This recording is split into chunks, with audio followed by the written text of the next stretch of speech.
네, 오늘 말씀은 부활 논쟁에 관한 말씀입니다.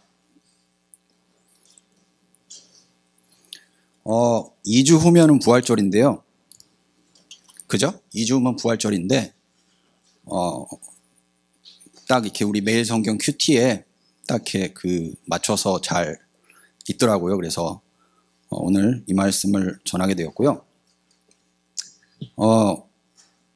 오늘 본문은 읽어보셨지만 예수님과 사두개인들이 예수님은 부활이 있다? 사두개인들은 부활이 없다? 그거 가지고 논쟁하는 거예요. 그죠? 예수님은 바꿔서 얘기하면 예수님은 하나님은 사람을 부활시키시는 분이시다라고 얘기하는 것이고 사두개인들은 하나님은 사람을 부활시키는 분이 아니다라고 얘기하는 겁니다. 제가 2주 전에 기억하실 분이 거의 없으실 것 같은데 말씀드린 것이 신앙생활의 본질은 하나님이 어떤 분이신지를 이해하는 거가 처음부터 끝까지 다라고 했죠. 오늘 사두개인들과 예수님은 정확하게 하나님이 어떤 분이신지를 가지고 논쟁하는 거예요. 하나님이 부활을 시키시느냐, 사람을. 아니면 하나님이 부활을 시키시지 않느냐. 이거 하나님이 어떤 분이시냐에 관한 논쟁이에요. 그죠? 제가 말씀드렸죠. 신앙생활은 우리가 계속해서 우리 머릿속에 그리고 있던 하나님이 어떤 분이신가에 대한 그림을 계속해서 깨어나가는 과정이라고 제가 말씀드렸습니다. 2주 전에. 기억 안 나시겠지만. 자, 오늘 사두개인들은 하나님은 부활시키시지 않으시는 분이다라고 얘기하고 있고 예수님은 하나님은 부활시키시는 분이시다라고 얘기하고 있는 거예요. 이게 왜 중요한지 우리가 알아야 됩니다. 하나님이 부활시키시는 분이시면은 우리가 그거를 믿는다는 말, 우리가 그거를 믿는다고 얘기하면은 우리의 삶에 굉장히 많은 부분들이 바뀌어요. 왜 그런지 제가 이제 얘기를 해드릴 건데 하나님이 부활시키시는 분이시면은 많이 바뀝니다. 자, 그러면 일단 그 내용 설명부터 좀 해볼게요. 일단 사두개인들이 예수님께 와서 논쟁을 겁니다. 근데 논쟁을 거는 근거가 뭐냐면 우리 그 이스라엘 백성의 그 관습 중에 소위 이제 레비레이트 메리지라고 그래가지고 한국어로는 좀 어려운데 계대 결혼이라고 하는데 예전에는 남자들이 많이 죽는 경우가 많았기 때문에 형이 죽으면 이게 이제 신명기 25장 5절에서 10절에 나온 얘기인데 형이 죽으면 만약에 형수가 있는데 형이 죽으면 형의 그 동생이 형수랑 결혼을 해서 형의 자손을 잇도록 그렇게 되어 있었어요. 그런 법이 있거든요. 근데 지금 그래서 사두개인들은 어떤 생각을 갖고 있는 사람들이냐면은 하나님에 관한 한 사두개인들은 구약 성경에서도 구약 성경의 첫 5권의 책만 믿어요. 그 구약 성경의 첫 5권의 책이 뭐죠? 창세기, 출애굽기, 레위기, 민수기, 신명기 요 5권이죠. 요 책을 모세 오경이라고 하거든요. 근데 사두개인들은 딱 요 책만 믿습니다. 다른 책은 안 믿고 율법서도 안 믿고 시편, 잠언 아무것도 안 믿고 딱 그 책만 믿는데 요 책에는 흥미롭게도 부활에 대한 얘기가 별로 없어 보여요. 사실 별로 이렇게 드러나는 얘기가 없거든요. 그래서 사두개인들이 지금 우리가 믿는 모세 오경에는 부활에 대한 얘기가 나오지 않는다. 당신 도대체 무슨 얘기하는 거냐라고 예수님한테 따지는 거예요. 그러니까 다시 바꿔 얘기하면 사두개인들은 우리가 믿는 하나님, 우리가 이해하고 있는 하나님은 부활시키시는 하나님이 아니야. 모세 오경에 그런 얘기 어디 나와 있어? 안 나와 있잖아라고 예수님한테 따지는 거예요. 그죠? 자, 사두개인들은 또 하나는 중요한 건 뭐냐면 만약에 부활을 믿지 않는 사람들이고 또 하나는 이제 뭐를 안 믿냐면 영을 안 믿고요. 천사도 안 믿고 이런 것들을 다 안 믿어요. 그러니까 영적인 세계 자체를 안 믿어요. 그러니까 지금 우리가 살아가는 세계가 전부라고 생각하는 사람들이에요. 이게 사두개인들의 겉으로 드러난 믿음입니다. 아시겠죠? 자, 제가 왜 겉으로 드러난 믿음이라고 얘기하냐면 우리가 어떤 믿음을 갖고 있을 때 그 믿음은 많은 경우에 우리의 인터레스트랑 많이 연결되어 있는 경우가 많아요. 그죠? 우리가 어떤 뭔가를 믿는다고 할 때 우리가 그걸 믿는 까닭은 많은 경우 이렇게 잘 들여다보면 그 믿음이 우리가 지금 서 있는 이 현재 상태를 좀 더 우리 현재 상태를 정당화할 수 있게 도와주기 때문에 믿는 경우가 많단 말이에요. 여러분들이 갖고 계신 믿음이나 제가 갖고 있는 믿음도 성경에 관한 것이 아니고 그냥 일반 삶에 관한 것이 아니라면 우리가 잘 생각해 보면 우리가 명목상 갖고 있는 믿음은 우리가 실제로 그 믿음을 갖고 있는 이유가 사실은 왜 갖고 있냐면 내가 그렇게 믿는 까닭은 이게 내가 지금 삶을 살아가는 방식에 잘 맞고 이게 나를 좀 더 편리하게 살 수 있게 해주기 때문이에요. 자, 사두개인들은 그 당시 종교 엘리트들이었어요. 마태복음 21장에 보시면 제가 거기로 가진 않을 건데 마태복음 21장에 보시면 예수님이 성전세를 사두개인들하고 바리새인들이 성전세를 계속해서 받아가지고 그걸로 자기들 배를 불리는 걸 보고 성전을 뒤집으시거든요. 그게 그 이스라엘이라는 거대한 그 로마의 지배하에 있던 그 거대한 지배 체계가 돌아가는 방식이었어요. 성전에서 나오는 성전세를 가지고 자기들이 지금 누리고 있는 이 모든 혜택이나 호화나 이런 것들을 다 누리고 있던 사람들이 사두개인들이었단 말이죠. 그러니까 사두개인들은 지금이 너무 좋은 거예요.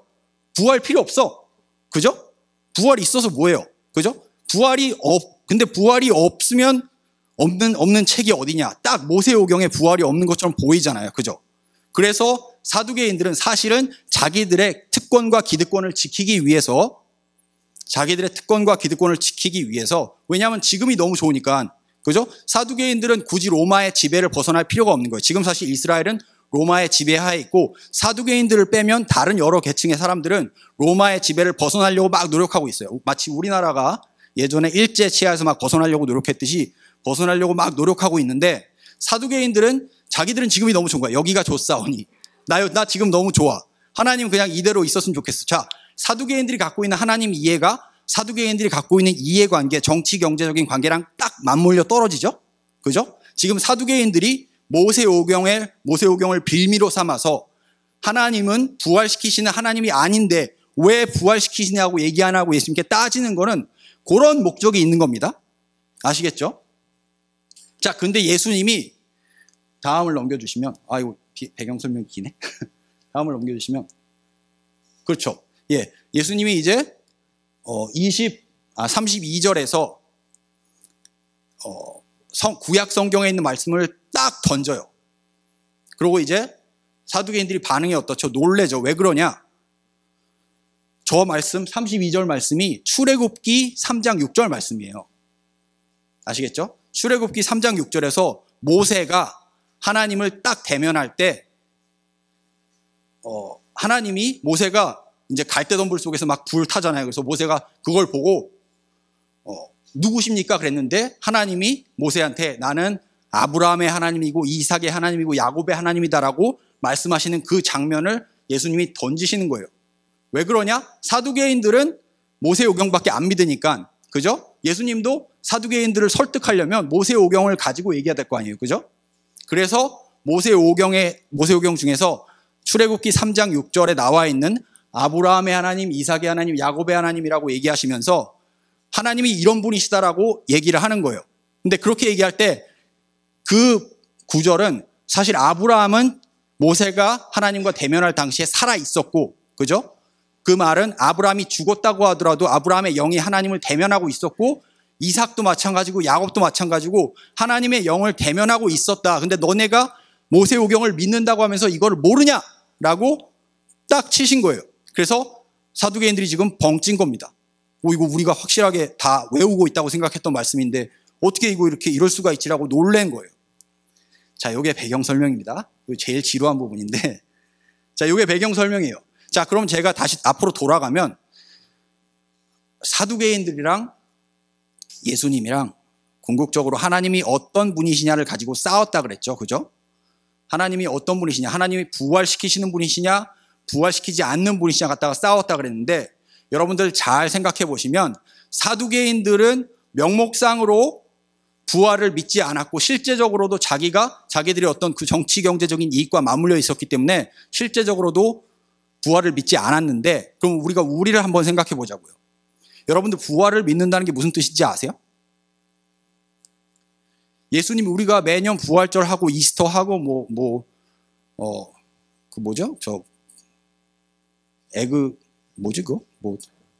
그런 거 이름이 지금 기억이 안 나는데 그거 하고 하는데 우리가 부활을 믿는다고 할 때 그 말이 무슨 뜻인지 알고 있냐는 거예요.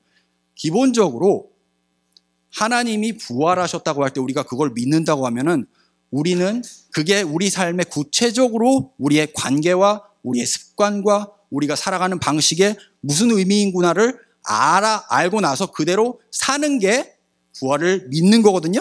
그런데 우리 중에 사실 부활을 그렇게 따졌을 때 부활을 믿는 사람이 있어요? 정직하게 얘기해서 없어요. 그죠? 사두개인들이랑 똑같은 거예요. 그죠? 제가 여기서 또 하나 말씀드리고 싶은 점은 지난번에도 말씀을 드렸지만 이런 류의 본문을 읽으실 때 지난번에 이런 류의 본문을 읽으실 때는 이제 명령에 관한 거였는데 이런 류의 본문을 읽으실 때 예수님과 누가 이렇게 논쟁하는 본문을 읽으실 때 어떻게 읽으시면 좋냐면 예수님의 대적이 되는 편에 있는 사람들이 나랑 어떤 유사성이 있는가를 생각을 해보시면 좋아요. 자, 사두개인들은 그렇게 나쁜 사람들 아니에요. 그죠? 그 당시에 종교 엘리트들이고 존경받던 사람들이란 말이에요. 지금으로 따져도 그냥 우리 굉장히 그 개신교나 카톨릭의 높은 목사님이나 신부님 있잖아요. 그런 분들이랑 사실 비슷해요. 그런데 사두개인들이 예수님께 한 가지 이제 지적당했던 거는 그들의 도덕성이나 그들의 어떤 그 삶의 어떤 태도가 문제였기 때문이 아니라 그들이 하나님이 어떤 분이신지에 있어서 하나님에 대한 이해에 있어서 예수님께서 말씀하시는 것과 정면으로 대치됐기 때문이거든요. 그렇기 때문에 이런 류의 본문을 읽으실 때 여러분들이 생각하시면 좋은 거는 내가 사두개인들이랑 어떤 부분이 비슷한가를 생각해 보시면 좋다는 거예요. 그래서 제가 지금 말씀드렸죠. 우리는 부활을 아무도 믿지 않는다. 그죠? 사실은 왜냐하면 부활이 무슨 뜻인지도 여러분들 사실 잘 모르잖아요. 예수님께서 부활하셨다는 게 무슨 뜻이에요? 여러분들 삶에 구체적으로 그게 여러분들에게 어떻게 도전을 주냐고요. 그죠? 그런데 제가 여기서 또 하나 안 좋은 소식을 전해드리자면 우리가 그 의미를 알게 되면은 우리는 부활이 정말 믿기 어려운 소식이라는 걸 또 알게 돼요. 그래서 제가 사실 이제 여러분들에게 말씀드리고 싶은 거는 저나 여러분들이나 제가 이제 부활을 믿는다는 것이 무슨 뜻인지를 설명을 할 건데 부활을 믿는다는 것이 무슨 뜻인지 알게 되면 와, 부활 믿기 진짜 어렵구나라고 생각이 드는 게 정상이라는 거죠. 왜 그런지를 이제 말씀을 드릴게요. 자, 왜 그런지 말씀을 드리겠습니다. 그 부활을 믿는 게 왜 어렵냐? 우리가 지금 예수님께서 부활하셨다는 것이 무슨 뜻인지 사실 알지도 못하고 있지만 우리가 그 뜻이 무슨 뜻인지 알게 되면 그게 정말로 어려운 거라는 걸 알게 된다는 얘기를 했습니다. 근데 왜 그러냐? 부활이라는 거는 기본적으로 뭐냐? 지금 우리가 살고 있는 세상이 다가 아니다라는 뜻이거든요. 그죠? 다가올 세상이 있다는 거예요. 다가올 세상. 그죠? 지금 우리가 살고 있는 세상이 다가 아니다. 다가올 세상이 있다. 라는 얘기는 크게 두 가지로 적용을 해볼 수가 있어요. 첫 번째는 궁극적인 심판이 하나님께 있다. 라는 걸로 적용을 해볼 수가 있고 두 번째는 궁극적인 소망이 하나님께 있다. 라는 걸로 적용을 해볼 수가 있어요. 아직까지는 제가 명확하게 말씀을 안 드렸기 때문에 이게 무슨 뜻인가 싶으신 분도 계시겠지만 자, 궁극적인 심판이 하나님께 있다는 뜻이 무슨 뜻일까요? 자, 다가올 세계가 있다. 부활을 믿는다는 건 우리가 지금 세계가 끝이 아니고 여기서 우리의 모든 것들이 다 결판나는 게 아니라 다가올 세계를 사실 지금 우리가 사는 세계는 준비하는 과정이라는 거거든요. 그죠? 우리가 그 믿음을 정말로 믿는다면 궁극적인 심판이 하나님께 있다는 말이 갖고 있는 의미가 어떤 건지 조금씩 드러나기 시작합니다. 자, 여러분들 생각해 볼게요. 우리가 살면서 정의롭지 못한 일을 굉장히 많이 봐요. 그죠? 2014년에 4월 16일에 세월호, 그죠? 304명의 아이들이 죽었습니다. 그죠? 그리고 또 다른, 굉장히 또 이제 좀 된 얘기긴 하지만 한국에서 있었던 얘기들이에요. 가습기 살균제, humidifier cleaner, 그죠? 그거를 이제 굉장히 한동안 많은 기업들에서 팔았는데 그게 이제 아이들을 죽이는 결과를 낳았죠. 세상에 굉장히 불의한 일이 많단 말이에요. 그죠? 굉장히 불의한 일이 많은데 이런 일들은 하나님께서는 사실 약한 자의 하나님이시고 낮은 자의 하나님이시고 그 다음에 힘없는 자의 하나님이시기 때문에 우리가 가능하면 하나님의 부르심을 받은 하나님의 자녀인 우리가 가능하면 정의를 이 땅에서 이루길 원하세요. 그런데 이 땅에서 정의가 이루어지지 않으면 어떻게 해요? 이 땅에서 불의한 일들이 이때까지 얼마나 많이 일어났어요. 그죠? 이때까지 이 땅에서 불의한 일들이 수없이 많이 일어났잖아요. 그런데 우리 목사님 지난주에 설교하셨지만 사실 용서를 하면 좋은데 그런 나쁜 일을 저지른 사람들은 회개도 안 해. 잘못했다고 얘기도 안 해. 오히려 더 떵떵거리고 잘 살아요. 그죠? 그런 삶이 우리가 지금 살아가고 있는 현실이잖아요. 우리가 보스턴에 와 있고 상대적으로 조금 어떻게 보면 안전하고 조금 더 그런 굉장히 잔인한 삶의 현실에 덜 노출되어 있는 사람들이기 때문에 우리가 잘 못 느낄 수 있지만 사실은 삶은 굉장히 그런 불의한 일들, 사람들로 하여금 억울하다고 느끼게 만든 일들이 굉장히 많이 일어나잖아요. 그죠? 그럴 때 궁극적인 심판이 하나님께 있다는 이 믿음이 어떤 역할을 해주냐는 거예요. 어떤 역할을 해주냐는 겁니다. 자, 미로슬랍 볼프라는 철학자가 이런 질문을 했어요. 만약 당신의 집이 불타고 당신의 아내가 강간을 당했으며 당신의 자녀들은 죽임을 당했다면 어떻게 할 것인가? 근데 집을 불태우고 내 아내를 강간하고 내 자녀들을 죽인 그 사람은 나한테 잘못했다고 얘기도 안 해. 그죠? 오히려 막 더 기분 좋아가지고 막 이야 너무 잘 죽였어 더 죽여야겠다 막 이러고 있어. 어떻게 해요? 내가 칼을 들고 복수해야 돼요?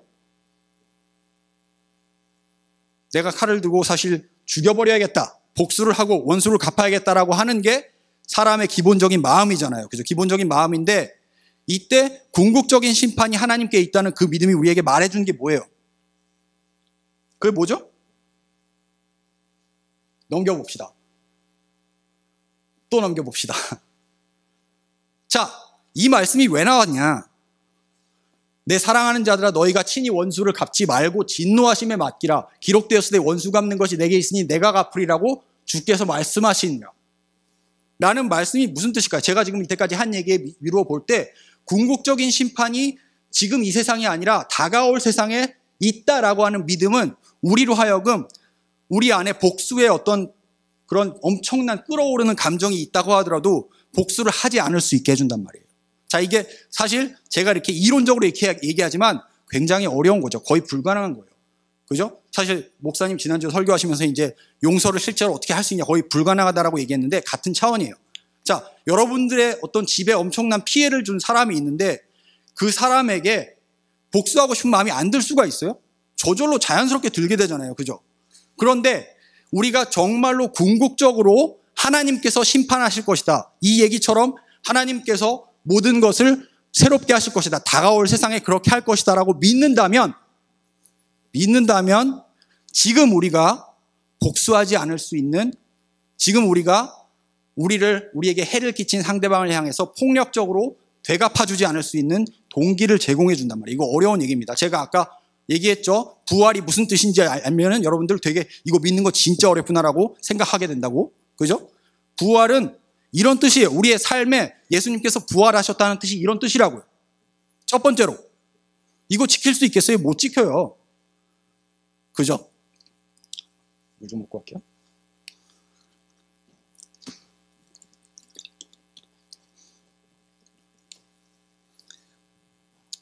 자, 그런데 아주 드물게 그리스도인 공동체 중에 누군가가 나에게 해를 끼쳤을 때 이 로마서 말씀을 실천했던 사람들이 있었어요. 제가 읽어드릴게요. 2006년 10월에 펜실베이니아주 랭캐스터 카운티에 아미시 마을이 있죠. 그죠? 아미시 마을 놀러 가보신 분들 계실 거예요. 근데 보세요. 2006년 10월 어느 날 총기를 소지한 남자가 펜실베이니아주 랭캐스터 카운티의 아미시 공동체 안에 있는 학교에 난입했다. 그는 7살부터 13살까지 어린아이 10명에게 총을 쏴 5명을 숨지게 한 뒤에 스스로 목숨을 끊었다. 범인이 절명한 뒤 스스로 자살한 뒤 며칠 지나지 않아서 아미시 공동체 식구들은 살인범의 부모를 찾아가 아픔을 위로하고 그 가족이 앞으로 마주할 힘겨운 날들을 잘 견디도록 돕겠다고 약속했다. 며칠 뒤 장례를 치르던 총격 살인범의 젊은 아내와 세 자녀들은 깜짝 놀랐다. 장례식 참석자들 가운데 절반은 아미시 공동체 사람들이었다. 한마디 원망도 없이 다들 살인범의 가족을 위로하고 염려했다. 기독교 공동체 하나가 마음을 다해서 사도행전 7장에 나오는 스데반의 본보기가 그대로 평안을 잃지 않고 스데반의 본보기 그대로 평안을 잃지 않고 역경과 마주했던 것이다.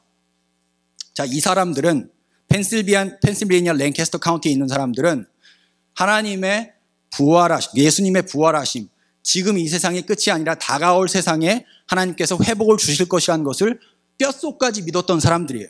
자, 여러분들 이거 유튜브 찾아보시면 아미시 그레이스 찾으면 PBS에서 영화로도 나와 있습니다. 공짜로 볼 수 있어요. 1시간 25분인가 그런데 한번 집에 가셔서 찾아서 보세요. 우리가 정말로 예수 그리스도의 부활을 믿는다면 우리에게 지금 해를 끼치는 사람들, 우리를 나쁘게 대하는 사람들을 향해서 우리가 거기에 대고 눈에는 눈, 이에는 이를 하지 않을 수 있게 해준다는 거죠. 근데 다만 우리가 하나님이 정말로 그런 분이신 것을 경험을 해야, 그죠? 우리가 하나님이 정말로 그런 분이신 것을 경험을 해서 하나님이 나에게 이렇게 베풀어 주신 것이 너무 크기 때문에 내가 여기 아미시 공동체에 나오는 사람들처럼 자녀를 잃는 그런 슬픔이 있어도 그 살인범의 가족을 향해서 쉽게 너희 다 죽어 라든지 천벌을 받아라 이런 식으로 얘기하지 않을 수 있다는 거예요. 자, 부활을 믿는다는 게 굉장히 어렵죠? 굉장히 어렵습니다. 사실 부활을 믿는다는 건 실제적으로 거의 불가능해요. 우리는 다 지금 이 세계에 살고 있는 사람들이고, 잠깐 앞으로 넘겨주세요. 사도 바울이 이 얘기를 하는 이유가 있어요. 만일 그리스도 안에서 우리의 바라는 것이 이 생뿐이면 모든 사람 가운데 우리가 더욱 불쌍한데, 만약에 정말 우리가 다가올 삶이 없고 지금 여기서 살아야 되면 그리스도인들처럼 불쌍한 사람들이 없는 거예요. 왜냐? 계속 참아야 돼, 맞아야 돼, 원수도 갚지 말아야 돼. 뭐야 이게. 그죠? 개판이야. 그잖아요. 그래서 사도 바울이 이 얘기하는 거예요.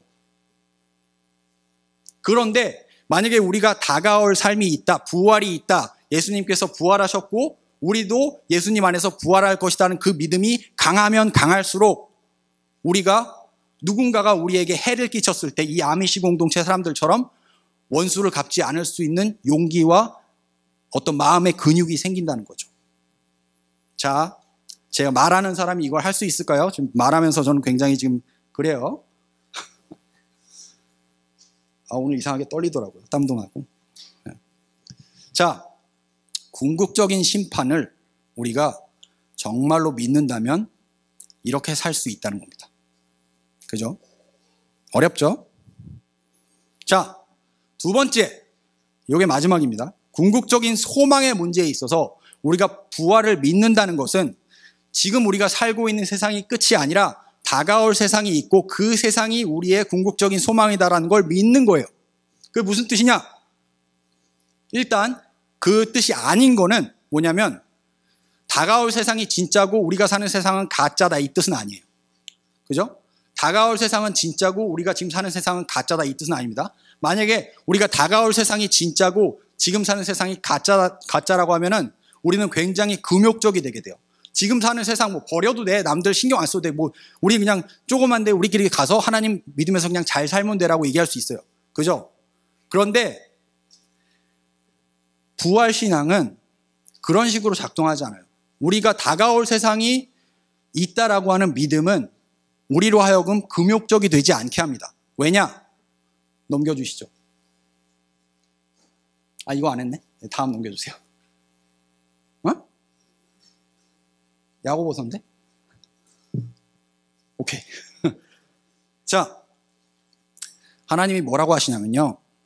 지금 우리가 이 세상에서 살면서 누리고 있는 것들, 즐기는 것들 다 하나도 빠짐없이 뭐라 그러시죠? 17절에 보면 각양 좋은 은사와 온전한 선물이 다 위로부터 빛들의 아버지께로서 내려오나니 그는 변함도 없고 회전 없으시고 회전하는 그림자도 없다라고 말씀하시죠.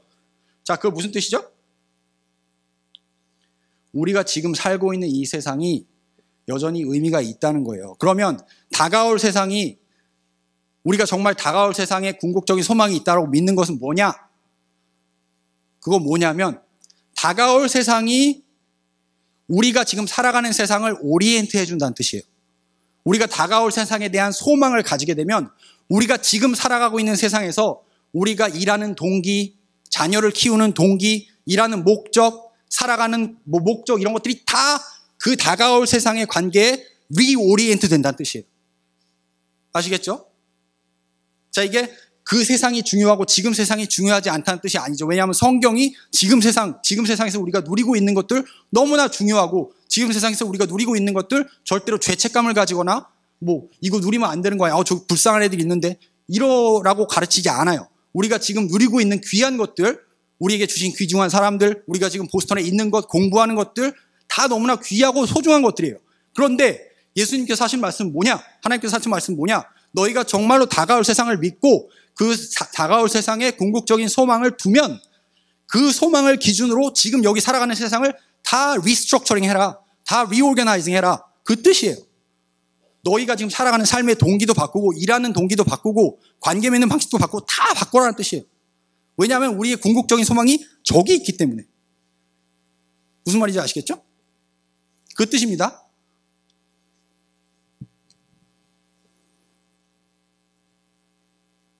자, 근데 그게 쉬워요? 어렵죠?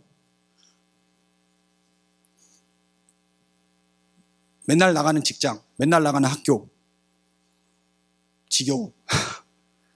오늘도 저 보기 싫은 저 보스, 코워커. 거기 나가서 여러분들 궁극적인 소망이 저기 있으니까 나는 정말로 삶을 다 바꿔야겠다 이렇게 생각하고 살아가는 사람이 몇이나 있어요? 없죠? 어려워요. 제가 말씀드렸죠. 하나님께서 어떤 분이신지 우리가 알면 알수록 하나님께서 말씀하시는 우리가 정말 하나님이 이런 분이시구나라는 걸 알게 되면 그게 우리의 삶에 바꾸는 것들이 너무나 많아요. 그죠? 너무나 많고 그대로 우리가 살지 못하면 우리는 좌절할 수밖에 없어요. 근데 제가 좌절하지 않게 또 해드릴게요. 지난번이랑 똑같이 마찬가지로. 좌절 안 하셔도 돼요. 자, 그래서 그걸 아셔야 되는 거예요. 이 세상에 소망을 두지 않는다는 뜻이 절대로 금욕적이 된다는 뜻은 아니다. 그죠? 절대로 우리가 지금 살고 있는 이 세상에서 누리고 있는 즐거운 것들을 더 이상 감사하지 못하고 우리보다 덜 누리는 사람들 때문에 죄책감 때문에 우리가 그걸 못 누리고 이런 삶을 살라는 뜻이 아니에요. 그죠? 우리가 다가올 세상에 소망을 두고 궁극적인 소망이 거기 있다는 거를 다가올 세상이 있고 우리가 부활할 거라는 거를 믿는다는 얘기는 그 세상을 기준으로 지금 우리가 살고 있는 삶의 방식을 다 리스트럭처링 해라라는 뜻이라고 제가 말씀드렸죠. 그죠? 그 뜻입니다. 그런데 그렇게 하기가 굉장히 어렵다는 거죠. 네. 그겁니다. 그래서 다음 한번 넘겨주세요. 이거 아니야. 하나 더. 고린도전서 앞장 15장. 예, 그거. 그래서 사도 바울이 왜 이 얘기를 했는지 여러분 이제 이해되시죠? 그죠? 이해되시죠? 자, 그렇다면 우리가 정말로 부활을 믿는 삶이란 것이 그런 것이라고 우리가 믿는다면 그러면 우리가 지금 내려야 되는 결론은 뭐죠? 난 부활을 안 믿는구나. 그죠? 우린 부활을 믿지 않아요. 부활을 믿으세요? 이렇게 어려운데? 그죠? 궁극적인 심판의 근거가 저 세상에 있기 때문에 난 지금 누가 내 왼뺨 때려도 가만히 있어야 되고, 그죠? 나의 사랑하는 가족과 나의 이 모든 이런 그걸 막 누가 강탈해 가도 그 사람이 나한테 잘못했다고 용서도 빌지 않고 오히려 막 더 신나가지고 막 이러고 있는데 때려 죽이고 싶은데 때려 죽이면 안 되고, 그죠? 이거 어떻게 믿어요? 못 믿어요. 그죠? 사실은 그걸 다 믿어야 구원을 받는 거예요. 그죠? 구원의 requirement는 그래서 사실은 여러분들이 하나님께서 정말 여러분들을 정말로 여러분들의 힘과 능력과 노력으로 구원을 주시려면 사실은 뭐죠? 궁극적인 심판이 하나님께 있다는 걸 100% 믿어야 돼요. 그리고 궁극적인 소망이 하나님께 있다는 걸 100% 믿어야 돼요. 근데 우리 중에 그렇게 할 수 있는 사람이 아무도 없죠? 그래서 예수님을 보내신 거예요. 그죠? 예수님이 궁극적인 심판이 하나님께 있을 거라는 걸 믿고 자기를 십자가에 못 박은 사람들 안 죽이셨잖아요. 복수 안 하셨잖아요. 오히려 뭐라고 하셨죠? 십자가에서 주여 저들은 저들이 하는 일을 알지 못하나이다라고 얘기하셨잖아요. 그죠? 궁극적인 소망이 예수님은 저 땅에 있었기 때문에, 저 세상에 있었기 때문에 여기서 당신에게 주어진 소명을 잘 감당할 수 있었잖아요. 그죠? 그래서 우리가 예수님을 바라보면 완벽하게 궁극적인 심판의 근거를 그 땅에 두시고 완벽하게 궁극적인 소망의 근거를 그 땅에 두신, 그 세상에 두신 그분을 우리가 바라보고 우리가 그분과 사랑의 관계를 맺어가면, 그러면 하나님이 예수님을 보시고 우리를 받아주시는 거예요. 이게 구원의 논리입니다.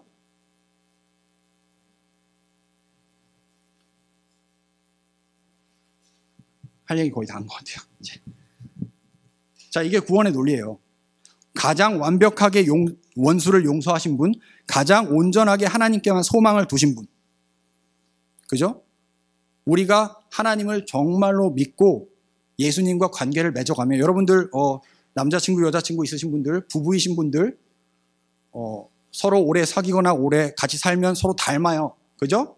우리가 예수님이랑 같이 오래 살면 예수님처럼 안 되더라도 예수님하고 비스무리하게 용서할 수 있게 된단 말이에요. 왜냐하면 우리가 예수님을 정말 사랑하면 예수님의 그 일하심이 우리 안에 들어와서 우리를 그런 존재로 바꾸기 때문에. 그래서 예수님을 바라보는 것이 중요한 거고, 또 하나 제가 말씀드리고 싶은 것은 우리에게 교회 공동체를 주셨잖아요. 그죠? 우리 늘푸른 교회 공동체를 주셨죠. 왜 우리 늘푸른 공동체를 주셨겠어요? 내가 너무 힘들고 누가 너무 미워서 용서하기 어려운데 내 옆에 있는 친구가 나를 위해서 기도해줘. 그죠? 내가 너무 막 이 세상에 막 미쳐가지고 그죠? 막 살아가는데, 근데 내 옆에 있는 친구가 나를 위해서 격려해주고 함께 해주고 도와주고, 그죠? 그렇게 해주잖아요. 그래서 나로 하여금 다시 한번 예수님을 바라볼 수 있게 해주잖아요. 그래서 교회를 주신 거예요. 자, 부활을 믿는다는 것은 굉장히 어렵습니다. 부활을 믿는다는 것은 굉장히 어렵고, 제가 사실 지금 하나 빼먹었는데 마지막으로 꼭 하나 얘기했으면 좋겠는데, 아까 그 궁극적인 소망을 그 다가올 세상에 두는 것과 관련해서 시편 127편을 잠깐 볼게요. 죄송합니다. 궁극적인 소망을 다가올 세상에 둔다는 것은 이 뜻입니다. 이 뜻이에요. 여호와께서 집을 세우지 아니하시면 세우는 자의 수고가 헛되며 여호와께서 성을 지키시지 아니하시면 파수꾼의 경성함이 허사로다. 이게 무슨 말이죠? 내가 나의 궁극적인 소망을 이 땅에 두면 내 모든 것이 다 내가 원하는 대로 다 돼야 돼. 그죠? 근데 우리는 기본적으로 모든 상황이나 모든 조건을 컨트롤할 수 있는 인간이 아니에요. 있는 존재가 아니에요. 그죠? 그러다 보니까 만약에 내가 정말로 이 땅에 내 소망을 두게 되면은 모든 걸 다 조종해야 되잖아요. 내 마음대로. 근데 그게 돼요? 안 되니까 불안하고 공포에 사로잡히고 힘들고 잠 못 자고, 내가 지금 사업하는 거 망하면 어떡하지? 지금 공부하고 있는 거 안 되면 어떡하지? 막 온갖 막 그 불안과 초조와 두려움에 떨잖아요. 그죠? 만약에 우리가 정말로 이 땅에 소망을 두면서 산다면, 그죠? 그런데 이 땅에 소망을 두지 않고 정말로 다가올 세상에 소망을 두고 사는 사람은 여호와께서 그 사랑하신 자에게 잠을 준대요. 왜 잠을 주죠? 나는 내 할 일을 하고 나머지는 하나님께 맡기는 거예요. 그죠? 일 중독이 되는 게 아니에요. 워커홀릭이 될 필요가 없는 거예요. 왜냐? 내 궁극적인 소망은 다가올 세상에 있기 때문에 지금 나에게 주어진 것들만 충실하게 하고 다른 것들은 내가 걱정할 필요가 없는 거예요. 그죠? 그런데 우리는 얼마나 자주 사실은 그렇게 하지 못합니까? 그죠? 우리의 궁극적인 소망이 사실 이 땅에 있다는 반증이기도 한 거예요. 자, 여러분, 그래서 제가 여러분들에게 또 저 자신에게 추천하고 싶은, 성경에는 이미 그래서 사실은 궁극적인 소망을 저 세상에, 다가올 세상에 두었을 때 우리가 할 수 있는 실천에 대해서 얘기하고 있어요. 그게 뭐냐? 안식일을 지키는 겁니다. 안식일을 지키는 거는 어떻게, 안식일을 지키는 게 어떻게 저 세상에 소망을 두는 것과 연결이 되냐? 이해되시죠? 내가 지금 다 컨트롤하고 다 잡고 막 모든 사람 막 저 교수님 마음을 막 이렇게 바꿔야 되고 막 뭐 이런 거 저 우리 보스 마음 막 바꿔야 되고 뭐 저 커스터머 저 에이전트 뭐 클라이언트 막 이러면은 정신이 없는데 내 마음 자체가 거기에 완전히 꽂혀 있지 않도록 도와주는 게 안식일이잖아요. 그죠? 내가 멈추고 쉬고, 그죠? 맡기고, 지금 이 순간 내가 모든 것을 다 할 수 없다는 걸 인정하는 게 안식일이잖아요. 그래서 마르바 던이라는 분이 안식이라는 책을 썼어요. Keeping the Sabbath Holy라는 책인데, 여러분들 영어가 편하신 분은 영어로 보실 수 있고, Keeping the Sabbath Holy, 한국어가 편하신 분은 안식이라는 제목으로 나와 있습니다. 보시기를 추천드려요. 저도 꽤 몇 년 전에 봤는데 다시 보려고요. 자, 제가 그걸 잠깐 읽을게요. 요거 읽고 마치겠습니다. 자, 마르바돈의 안식. 그에 따르면 안식은 그침이다. 일뿐 아니라 모든 생산과 성취를 그치는 것이다. 그 그침 속에서 성공 지향의 삶 속에서 놓쳤던 진정한 가치를 재발견할 수 있다. 더는 그침이야말로 인간이 인간임을 선언하는 행위라고 강조한다. 욕심과 근심의 그침을 통해서 인간은 참다운 자기를 발견하게 된다. 안식은 또한 쉼이다. 말씀으로 인한 영적 쉼이 바로 안식이라고 더는 강조한다. 이 쉼을 통해서 육체적, 정서적으로 지치고 상한 몸과 마음을 회복시킬 수 있다. 다음, 안식은 받아들임이다. 자기의 뜻과 야망이 아니라 하나님의 요구와 뜻을 받아들이는 것이 바로 안식이다. 자기를 버리고 공동체의 가치를 수용하는 것이다.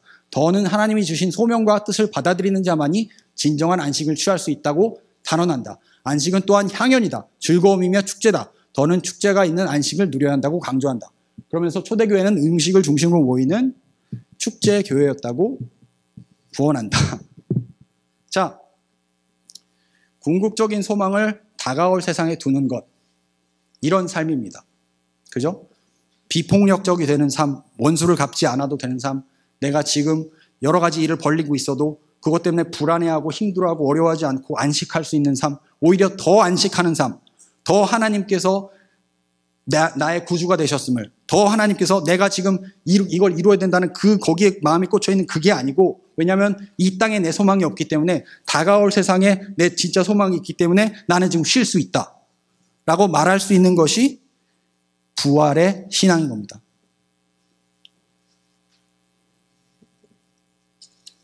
자, 저와 우리 늘푸른 공동체 함께 부활을 믿으시는 2주 후가 부활절인데, 부활의 진정한 의미를 되새기면서 부활이 우리에게 주는 삶의 의미를 다시 한번 새기면서 부활을 되새기는 그런 우리가 되었으면 좋겠습니다. 같이 기도하시겠습니다.